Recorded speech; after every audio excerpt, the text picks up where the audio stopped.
नमस्कार दोस्तों। प्रधानमंत्री का क्लैरिटी ऑफ थॉट बिल्कुल क्लियर है। ये बात मैं नहीं कह रहा हूं, वो बताते हैं कि उनके अंदर विद्यार्थी जीवित है और वो बताते हैं कि संकल्प से सिद्धि उनके अंदर है। और वो यह भी बताते हैं कि पिछले 30-40 साल से लोग उनसे पूछते हैं आप थकते क्यों नहीं है। जी हां, आज वो पूरे प्रधानमंत्री बनने के बाद, क्योंकि अभी तो शपथ ले ली है, बनने के बाद में पहली बार पीएम हो गए थे। वो अपनी तुलना पंडित नेहरू से करते हैं। पंडित नेहरू सिर्फ 3 बार प्रधानमंत्री पद की शपथ लेने वाले ही व्यक्ति नहीं थे। पंडित नेहरू पूर्ण बहुमत ही नहीं, 2/3 बहुमत के साथ 3 बार प्रधानमंत्री बनने वाले व्यक्तित्व थे। पंडित नेहरू उस विजन के व्यक्ति थे जिसने इस देश को समृद्धि दी, इस देश को बनाया। पंडित नेहरू ही वो व्यक्ति थे जिस पीएमओ में आज आप भाषण दे रहे थे, उन्हीं का बनाया। जिस पूरे व्यवस्था को आप संचालित कर रहे हैं, वो उनका बनाया। और दुनिया में जब आपको एक सम्मान मिलता है, जिस संविधान के बूते आज आप यहां पहुंचे हैं, उस संविधान को बनाने में भी उनकी सबसे बड़ी भूमिका थी। तो ऐसी स्थिति में आप समझ सकते हैं कि पंडित नेहरू से तुलना करने के पहले अपने आप को उस जगह पर देखना होगा कि आप कहां टिकते हैं। तो चलिए, प्रधानमंत्री यहां आज अपने गुणगान बता रहे थे कि वो कैसे हैं, कैसे सोचते हैं। 10 साल से आपके वो कर्मचारी आपको देख रहे हैं, उन्हें बताने की आवश्यकता नहीं है। आज आवश्यकता थी देश के उस मुद्दे पर बात करने की जो आज सबसे ज्वलंत खड़ा था। वह ज्वलंत मुद्दा था क्या? वह ज्वलंत मुद्दा था कि जम्मू में भी अब आतंकी घटनाएं होने लगी, जो कभी घाटी में होती थी अब वो जम्मू में भी होने लगी। और जम्मू में किस ढंग से होने लगी है, यह आप देखिए। तीर्थ यात्रियों का एक जो जत्था जा रहा था कटरा के पास, और वहां पर जिस तरीके से उस पर हमला हुआ, आतंकी हमला हुआ, और उसके बाद में वहां 10 लोग अपना जीवन खो बैठे, और उसके अलावा बहुत सारे लोग जीवन मौत से जूझ रहे। यह हालत है। तो वहीं दूसरी तरफ मणिपुर में इतने हालात बिगड़ चुके हैं कि वहां सीएम के काफिले तक पर हमला हो गया। मुख्यमंत्री भी अपने आप को सुरक्षित नहीं है। मुख्यमंत्री सुरक्षित नहीं है, जनता सुरक्षित नहीं है, देश सुरक्षित नहीं है। और ऐसे वक्त में प्रधानमंत्री इन सब का समाधान निकालने वाला, जो लगातार 10 साल से प्रधानमंत्री चला आ रहा है, इन सब का समाधान निकालने की बजाय अपने गुणगान कर रहा था। ये क्लियरिटी ऑफ थॉट है कि उनको बिल्कुल क्लियर है कि मुझे सिर्फ अपने को नायक दिखाना है, अपने को हीरो दिखाना है, अपने को महामानव दिखाना है, अपने आप को अवतारी दिखाना है, अविनाशी दिखाना है। इसके सिवा मुद्दे पे बात नहीं करनी है। हमें बात नहीं करनी है उन चीजों पे जो आज खड़ी है सामने। देश असुरक्षित होता है, होने दीजिए। लोग मरते हैं, मरने दीजिए। कुछ भी हो, हमें तो सिर्फ सत्ता सुख चाहिए और अपना गुणगान चाहिए। आज वो अपने ही कर्मचारियों से, जिनको पैसा दिया जाता है, वेतन दिया जाता है, उन्हें आप कहेंगे यहां खड़े होके लाइन में लग के करिए, वही करेंगे। तो लाइन में खड़ा करके उनसे तालियां बजवाई जा रही थी, स्वागत है भाई, स्वागत। तो आप समझिए यह स्थिति होती है। यानी अपना सम्मान भी पेड लोगों से कराया जाता है। और लगातार हम पिछले दशकों से देख रहे हैं कि नरेंद्र मोदी अपना सम्मान पेड लोगों से ही करा रहे, कोई सच्चा व्यक्ति उनका सम्मान नहीं करता, और उनके सम्मान में किसी एक सच्चे व्यक्ति ने आज तक एक शब्द नहीं कहा है। जो कहा है उन लोगों ने कहा है जिनके स्वार्थ रहे, उन्होंने कहा है जो भ्रष्ट हैं, और उन्होंने कहा है जो उनके पेट। तो इससे आप नरेंद्र मोदी की स्थिति समझ सकते हैं। इतने साल प्रधानमंत्री रहने के बाद अपने महिमा मंडन, अपने मुंह मियां मुंह मिट्ठू बनना, और जो ये है, ये दर्शाता है कि अंदर से व्यक्ति कितना खोखला है, कितना टूटा हुआ है। और उसकी टूटन इसलिए है कि कुर्सी बनी रहे, लोगों के सामने हम अपने आप को यूं दर्शाते रहें कि नहीं, हम तो बड़े ऐसे हैं, हम तो शक्तिशाली हैं, हम क्या है। जब यह हालात हो, निश्चित रूप से चर्चा बनता है। आप याद करिए 8 नवंबर 2016, क्लियरिटी ऑफ थॉट की बात कर, क्या कहा था? यह आतंक पर हमला है, स्ट्राइक है। और आतंक क्या? जब आप आतंक पे स्ट्राइक की बात कर रहे थे तो आपने इस नाम पे करके नोटबंदी की। आतंक पर तो स्ट्राइक नहीं हुआ। आज हम 2024 में बात कर रहे हैं, 2016 2024, और इसके बावजूद एक दिन नहीं गुजरा है कि आतंकवाद की कोई घटना रुकी हो। इतनी बड़ी बड़ी घटनाएं हो गई जो भारत के इतिहास में कभी नहीं हुई थी, चाहे पुलवामा हो, चाहे किसी की भी बात कर लीजिए। तो इतनी घटनाएं होंगी तो आप कैसे कहेंगे कि क्लियरिटी ऑफ थॉट? तो क्लियरिटी ऑफ थॉट नहीं, ये वास्तव में सत्ता का के लिए थॉट है। जो राहुल गांधी कहते हैं कि कुछ लोग उठते हैं, सोचते हैं सत्ता कैसे मिलेगी, सत्ता बरकरार कैसे रहेगी, फिर दोपहर में काम करते वक्त सोचते हैं सत्ता कैसे रहेगी, सत्ता बरकरार रहेगी, फिर रात होते होते सत्ता कैसे रहेगी, क्या होगी, और ये करते सो जाते हैं, फिर सुबह उठते वही क्रम शुरू हो जाता है। लेकिन मेरी समस्या है कि मैं सत्ता के बीच में पैदा हूं, सत्ता में पैदा हूं, मैंने सत्ता के हर रूप को देखा, तो मुझे सत्ता का कोई लोभ नहीं है, मोह नहीं। मुझे तो अपने भारत से प्यार करना, उसे समझना है एक प्रेमी की तरह से। बिल्कुल यह होना चाहिए जिस दिन यह होगी, इसे कहते हैं क्लियरिटी ऑफ थॉट, ना कि उसे कहते हैं। वो तो जो आपने कहा वो गलत साबित हुआ, ये सत्ता के लिए था।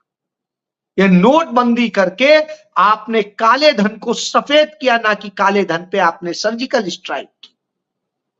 आतंक पर सर्जिकल स्ट्राइक नहीं थी, क्योंकि आतंकवाद भी चल रहा है। काला धन भी बढ़ गया, इसलिए काले धन पे भी नहीं। तो यानी किसी चीज में यह सिर्फ सत्ता का साधन। तो यह अंतर है दोनों। और जब यह हो रहा हो तो इसी पे आगे, सत्ता पाने के लिए आपने जिस तरीके से इस देश में तोड़ फोड़ की है, काले धन का इस्तेमाल किया है, यह बात कोई और नहीं कहता, आपने खुद कहा था, इसी चुनाव के दौरान कहा था कि यह अदानी अंबानी टेम्पो भर भर के काला धन जो भेज रहे हैं, वो अदानी अंबानी राहुल गांधी के पास मिलने नहीं गए थे, सोनिया गांधी के पास मिलने नहीं गए थे। वो गए किसके पास? नरेंद्र मोदी के शपथ ग्रहण में ससादर आमंत्रित थे, सबसे अग्रिम पंक्ति में आमंत्रित थे। और वही जिनके लिए राहुल गांधी कहते हैं, जिन 22 पूंजीपतियों के हाथ में आपने यह देश सौंप दिया है, वो वहां सबसे आगे थे। तो ये आपका क्लियरिटी ऑफ थॉट कि यहां पर आप उन्हें वो करते हैं। दूसरी तरफ राहुल गांधी का क्लियरिटी ऑफ थॉट क्या है कि इस देश के लोगों, नागरिकों के मुद्दे को लेकर के खड़ा होना है, उसको लेके लड़ना है। एक बच्ची ने लखनऊ में अपना वीडियो बनाया। नीट का पेपर जिस तरीके से उसमें धांधली हुई है किसी से अब छिपी नहीं, सारी बातें सामने आ गई हैं। 67 स्टूडेंट्स को सेम टू सेम नंबर मिले हैं, एक सेंटर के बच्चों को ही मिल गए। और उस बच्ची का रिजल्ट अपलोड नहीं किया गया और जो बहाना बताया गया वो ये कहा गया कि उसकी ओएमआर सीट फटी है। तो उसकी ओएमआर सीट किसने फाड़ी, कैसे फटी, और उसका भविष्य, उसने 3 साल से तीसरा अटेम्प्ट था उसकी आप जिंदगी बर्बाद करने पे तुले हैं। तो जो आया वो स्पष्ट दिखता है कि उससे आकलन किया जा सकता था नंबर का, लेकिन आपने नहीं किया। क्यों नहीं किया? क्योंकि आपको अपने धांधली के लोगों को एडजस्ट करना, यह आपका सत्य है। और फिर कहा जाता है कि जो बिल्लियां हैं वही दूध की रखवाली करेंगी। तो वह हालत हुई। आपने नीट पेपर के जो धांधली हुई है उसकी जांच के लिए जो आपने कहा जांच की जाएगी और जांच की कमेटी बनेगी, वो कमेटी किसके नेतृत्व में बनाई? नीट के ही चेयरमैन के। तो खुद चेयरमैन यानी चोर ही निगरानी करेगा। अब चोर ही निगरानी करेगा तो कौन सी निगरानी होगी, आप सोच लीजिए। तो नरेंद्र मोदी सरकार की क्लियरिटी ऑफ थॉट यह है कि धांधली करने वालों को बचाने के लिए इस तरह से किया जाएगा। इसी तरीके से हमने देखा तमाम भर्तियों के, तमाम चीजों के जो पेपर लीक हुए उनकी जांच उन्हीं को दे दी गई जो लोग गड़बड़ी करने वाले। यदि आप उसमें निष्पक्षता चाहते तो आप उसकी जांच उस तरह के प्राधिकारी से कराते, लेकिन नहीं कराई। आपने सेबी में गड़बड़ हुई, आपने जांच सेबी को ही दे दी। इसलिए समझा जा सकता है कि आपके खेल, आपकी क्लियरिटी क्या है। जब हम इन क्लियरिटी की बात कर रहे हैं उसी समय बात करेंगे कि किस तरह के हालात बन गए हैं और देश कहां खड़ा है। क्लियरिटी ऑफ थॉट यह है कि आपके लोग रेपिस्ट निकलते हैं, आपके लोग यौन शोषक निकलते हैं, आपके लोग वो कर्म करते हैं जो समाज में सबसे बुरे माने जाते हैं। भारतीय जनता पार्टी के कार्यालय हो या वहां होटलों में रुके आपके नेता यदि यौन शोषण करते हैं, महिलाओं से कुछ स्पेशल सर्विस की डिमांड करते हैं, तो उसे क्या कहा जाएगा? इसी तरह का आरोप कोई और नहीं लगा रहा है। संघ के, आरएसएस के, आपके मात्र संगठन के लोग लगा रहे हैं, भारतीय जनता पार्टी के पदाधिकारी लोग लगा रहे हैं कि किस तरीके से पश्चिम बंगाल में आपके खासम खास, आपके लिए झूठ की फैक्ट्री चलाने वाला वो अमित मालवी किस तरीके का काम करता है और किस तरह के हालात होते हैं, उससे समझा जा सकता है कि आप क्या कर रहे हैं। तो जब यह होगा तो इस खेल को समझ सकते हैं। यह समझ लीजिए कि जिस तरीके से आप ये खेल करते हैं उससे नुकसान किसको होता है? इस देश की बहन बेटियों को, जिनकी आप कहते थे महिला शक्ति, और महिला शक्ति की जिसके बात करते हैं, जिसको आप रिजर्वेशन देने की बात करते थे, उसके लिए तो कुछ नहीं, उसके साथ अन्याय करने का आप काम करते हैं। ऐसी महिलाओं से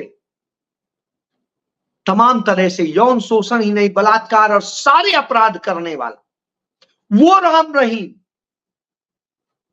वह बाबा जिसके यहां 2014 में आपने जाके मत्था टेका था, अमित शाह ने मत्था टेका था, उसको हर चुनाव के पहले जेल में रहते हुए, जिसको इतनी कड़ी सजा सुनाए जाने के बाद भी आप पैरोल पे पैरोल, पैरोल पे पैरोल देते रहे, जिससे वो आपको जितवाए, और उसके लिए, उसके इनाम में आप उसके केस खत्म कराने का काम करते हैं, केस को कमजोर करते हैं। अदालत ने कहा वो सबूत ही नहीं पेश हुए जिन सबूतों के आधार पर उसे सजा सुनाई थी, और तमाम सारी चीजें। वो किसका काम था? प्रोसिक्यूशन का काम था, जो आपके अंडर आता है। और प्रोसिक्यूशन ने, सीबीआई इसकी जांच कर रही, क्यों नहीं सीबीआई ने पेश किया? क्यों नहीं सारी चीजें आए?